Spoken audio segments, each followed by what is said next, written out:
so it will run inverted for a while. Pregúntale si quiere venir o A lot no. of times when I first started flying air shows ¿No back quiere? in the 80s, there were a couple guys out there, Jim Modes and a few other guys, they didn't have pressure cars on their T6s. So when they rolled upside down, they'd get about a 2-second count, and then it would start coughing, and the engine would stop until they rolled it back over.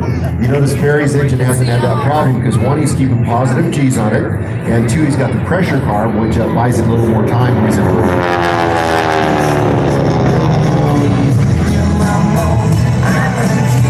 back on the stick one more time, trading airspeed for altitude as he climbs up that beautiful blue sky with the white clouds. Throws in a half roll, the reverse Cuban 8, which is a 3/4 loop with a half roll. Goes up and around one more time. Now this is the Cuban 8 maneuver. This was a maneuver invented by a guy named by the name of Ed Povey. He was doing a demonstration for the Cuban Air Force. He was doing the loop and he realized that he was too low to finish it. So he rolled out on the 45-degree down line and he got, well, that worked, let's do it again. So he did another 3/4 loop with a quarter roll on it like that, with a half roll, just like what Barry did. And so and then when he got down, they said, wow, we've never seen that before. What was that? He says, well, it was in honor of you guys, of course. We call that a Cuban 8. So it looks like an 8 laying on its side or a snowman laying on its side. And it essentially is a 3/4 loop with a half roll on each end, the Cuban 8. Now a reverse Cuban would be if you pulled up on the 45, then did the half roll and finished the loop. That would be a reverse Cuban 8. Okay. Trading airspeed for altitude, altitude for airspeed. One more time, coming in from the left, Mr. Barry Hancock. It's okay, sorry. Throws the stick against his right thigh.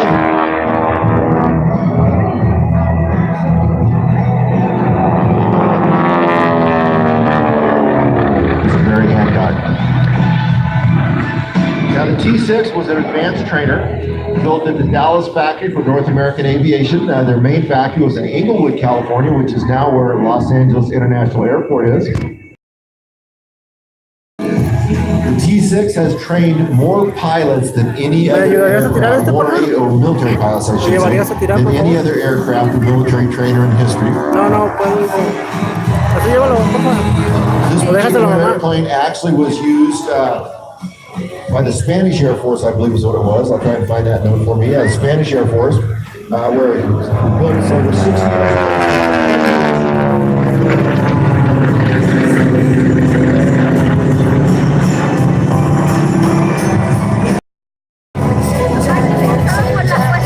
This airplane was built over 60 years ago in 1951, and for 20 years it was used as a training airplane for the Spanish Air Force.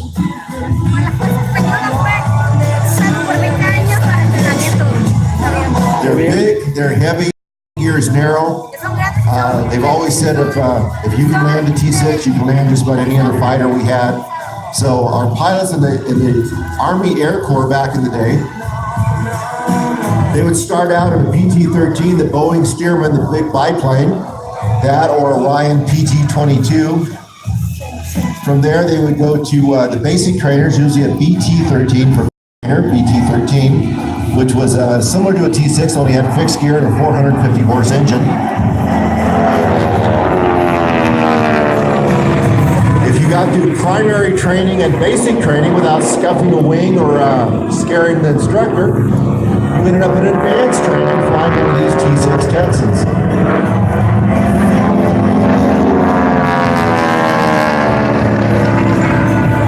If you got through the T6 Texan, then you would be sent off to either Fighter Command or Bomber Command. If you went to Fighter Command, you could end up in anything from a P-40 Warhawk, P-38 Lightning, the P-51 Mustang, P-47 Thunderbolt.